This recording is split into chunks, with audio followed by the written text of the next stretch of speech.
महापालिका निवडणुकीच्या पार्श्वभूमीवर शहरातील शांतता व सुव्यवस्था बिघडू नये यासाठी सोलापूर शहरातील घोंगडे वस्ती, शास्त्रीनगर, नई जिंदगी अशा 30 अतिसंवेदनशील ठिकाणी पोलिसांचे फिक्स पॉइंट लावण्यात आले आहेत।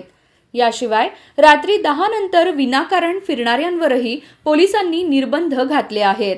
महापालिका निवडणुकीत उमेदवारी अर्ज मागे घेण्यावरून शिंदे व सर्वदे कुटुंबातील वाद विकोपाला गेला। त्यात बाळासाहेब सर्वदे यांचा खून झाला। याशिवाय शुक्रवारी भवानीपेठ परिसरात देखील गोंधळ झाला होता। निवडणुकीत उमेदवारी न मिळाल्याने अनेक जण नाराज असून अनेकांना पक्षाने डावलल्याने अपक्ष उभारावे लागले आहे।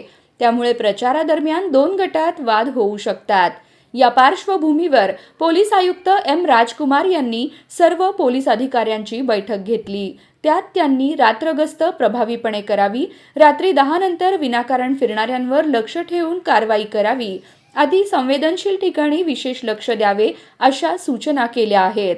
त्यानुसार शहरातील विजापूर नाका, MIDC, सदर बाजार, जेल रोड, जोडभावी पेठ, सलगर वस्ती, फौजदार चावडी या 7 पोलीस ठाण्याच्या हद्दीत अंमलबजावणी सुरू झाली आहे।